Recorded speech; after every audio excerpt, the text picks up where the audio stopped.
April 4th, 2025. The event that will change Minecraft forever, probably for the worst, happens today. Today, after over a decade of waiting and praying for it to be just half decent, the Minecraft movie finally comes out in theaters. I have been waiting since 2015. 10 years I've been playing Minecraft now, to the month in April. And after all this time, it's finally happening. It doesn't matter if this movie is awful, hilarious, vomit-inducing, or all three. Whatever happens, I'm gonna crash out over this movie. But I'm excited. I can't wait to see it. So, when the first trailer was announced, you remember everyone was absolutely horrified. The animation was not what people expected, to put it kindly. The jokes looked really bad, and no one knew what the heck Jack Black was doing there.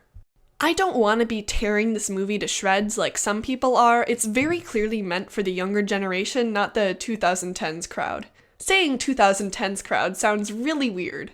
I just want to see this movie in a crowded theater full of children with my two almost adult friends and my almost adult self, eating stale AMC Theaters popcorn and seeing what kind of movie they made out of a game like Minecraft.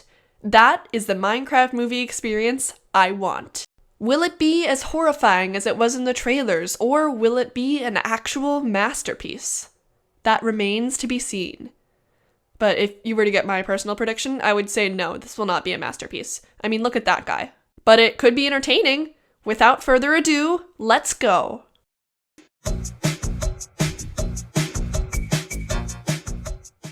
Okay.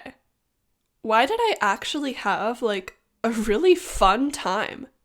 I knew that this movie was getting memed to death on Instagram and YouTube and TikTok and every video sharing site in existence, but holy cow! After buying my AMC Theaters popcorn, my friends and I went down into the theater to sit down. And this was my first clue that this movie would be different. The entire audience was teenagers. There were probably 2 or 3 kids in the entire theater. Everyone else was just these chill teenagers. There was even a girl in a Minecraft cow costume and a bunch of couples, I think? I guess watching the Minecraft movie with Babe is the ideal date night. My second clue that this movie would be different was when one of the only kids in the theater stood up in the front row during previews and started shouting, "When I say chicken, you say jockey! Chicken, jockey! Chicken, jockey!" And everyone just obeyed the whims of this 8-year-old kid. We had all seen the memes. We all knew the lines. We weren't expecting a good movie, and we definitely weren't expecting a masterpiece. And with that lack of expectations came freedom. As the Mojang logo came on screen and the loading world icon popped up, we were ready. So Steve, the doorknob salesman, gets bored with his everyday life and goes back into the mines he always wanted to explore when he was a kid. He gets sucked into Minecraft land, which is called the overworld. He makes a house, goes through all the typical Minecraft experiences, and eventually gets imprisoned in the Nether by this evil piglin queen.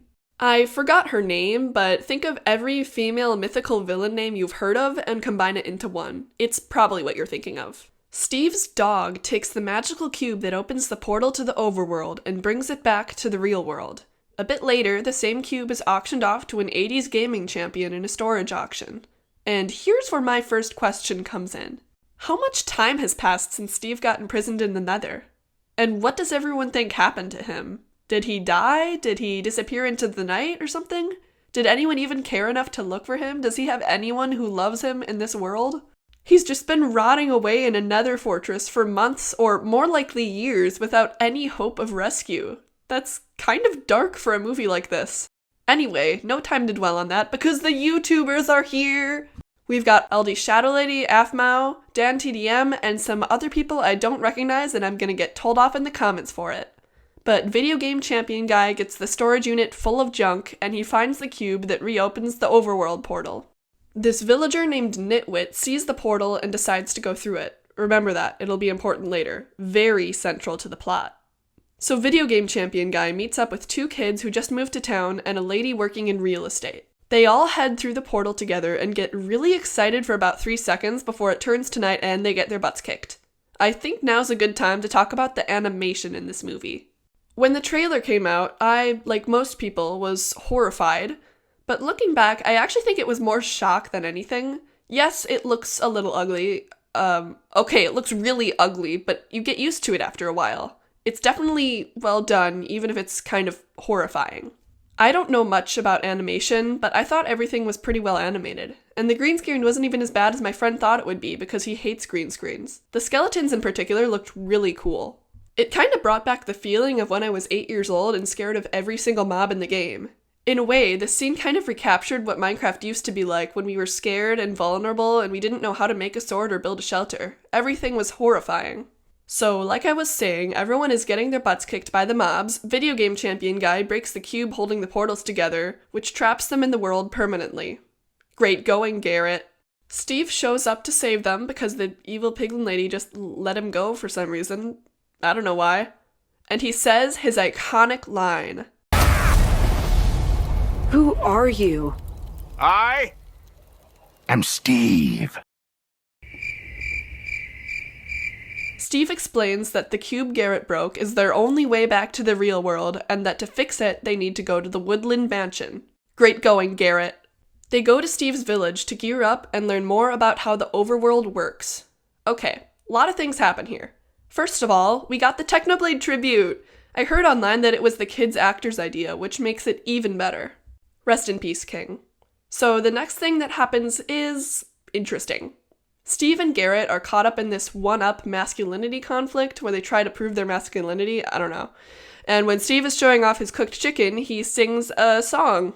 I'm sure you've heard it. I know that for me personally, that it haunts me every single day and every single night, and that the first time I played Minecraft after I saw the movie, I killed the first chicken I saw because it reminded me of that wretched song. We get a few more memeable quotes. This is a crafting table. What's this junk? An ender pearl. And this scene, Welcome to the stash. which reminded me of this scene. Now this is the vault. While everyone's gearing up, the evil piglin lady and her goons come to the village. There's this right-hand man piglin who looks scary and acts scary and roars scary, and then he opens his mouth and he just sounds like Fruity Pinocchio. To unalive you and stuff. Wow, you look good, Brohammer. You lose some weight? I love this movie. Steve, Garrett, and the kid, Henry, escape via elytra. And there's this scene, and this, and this, and this. The bromance is real. This is actually a pretty cool scene. They're flying through a mesa biome while guests are shooting fireballs and trying to knock them out of the air. The guests look really cool, and it's even more interesting when you think about Mojang's recent announcements. Now, it was around this point where I realized that I was actually having a really great time. Whenever one of the characters said a memed line, the entire theater erupted into applause. People were laughing, too. This is a crafting table. Here's how it works. You place these. Chicken jockey. The couple in front of me and my friends were leaning against each other like this was the most romantic thing they had ever seen. And romantic it is, seeing two grown men and a child destroy a panda habitat with their water bucket. Water bucket, release! So while the gang is on their way to the Woodland Mansion, we get a bit of backstory for the Piglin Queen.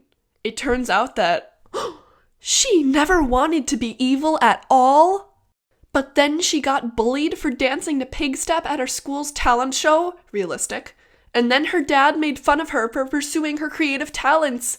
And that's why she kills and enslaves her own people!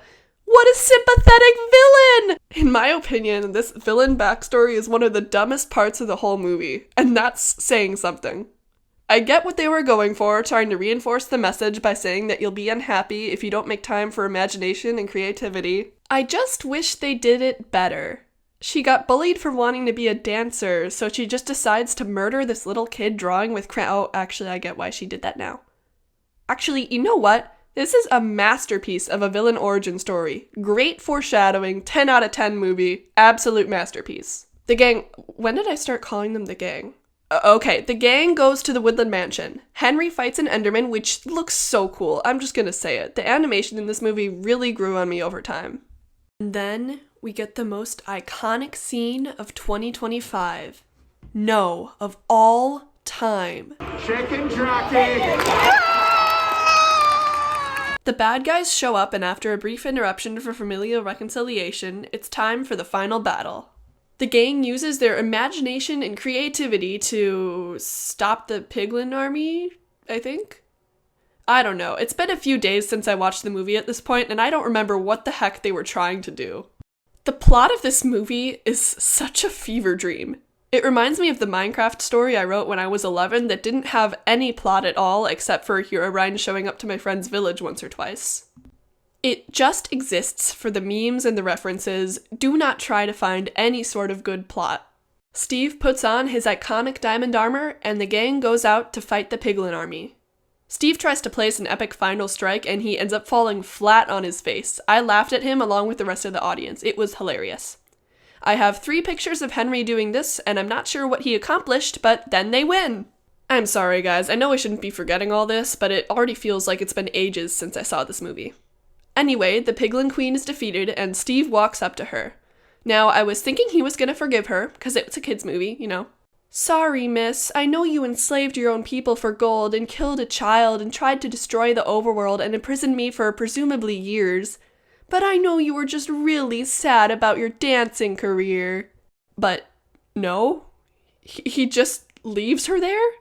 Forget forgiveness, he doesn't imprison her or kill her or anything. He just leaves her there, right next to her army. Steve, are you dumb? They're all right there! Who cares if they're zombified? They can still move around and fight, and they've gone through a lot worse. If anything, that makes them stronger than they were before. This better not be sequel bait. Steve decides to leave the overworld with the others and return to real life, because now that he's experienced joy again, he's ready to share it with others. That villager that wandered into the real world, you remember how I told you he was relevant to the plot despite never interacting with any other characters? Well, he got run over by Jennifer Coolidge, and in a mid-credits scene, he reveals that their love has transcended the language barrier and he now speaks with a perfect English accent. Marlene, ever since we met last night, I wanted to say, would you marry me? Yes! Yes! 1,000 times yes! In front of your ex is crazy. And then the movie is over. Wow, what a show. So, how was the movie, you might ask? Well, it was poorly written with 2-dimensional characters in more ways than one. It had a villain who was serviceable, but who the writers failed to make sympathetic or irredeemable. A lot of cringy lines, a lot of really weird scenes, and it was stupid, silly, and at times unintentionally horrifying. Hello there. And even though this movie was probably the worst I've seen in years, I loved every single second of it. The experience I had in that theater with my friends and a bunch of random teenagers was really great. We all came together to laugh at this movie, but no one was really hating on it. They didn't even trash the theater during Chicken Jockey. It was just a good time. I also appreciated the nods this movie took towards the original game as well as its fan base. They brought the OG YouTubers in for one scene, they had a tribute to Technoblade, and don't try to tell me that that minecart scene wasn't a reference to Minecraft Story Mode. The animators are saying that the Herobrine Easter egg was a pure accident, but I don't think that's true. It's a pretty big coincidence that only Steve's eyes wouldn't turn purple. I just love that the people who worked on this movie gave tribute to the community. And the community gave quite a lot back, in more ways than one. After months of tearing this movie down and hating on every single trailer, things have turned around. People's expectations were so low that they actually loved what they saw. So, in conclusion, the Minecraft movie is an example of what meme culture can do. It can take a perfectly mediocre film and turn it into the film experience of the year. As I was walking out of the theater, I was telling my friends that there'd better not be a sequel to this movie, but if there was, we were all obligated to come and watch it together.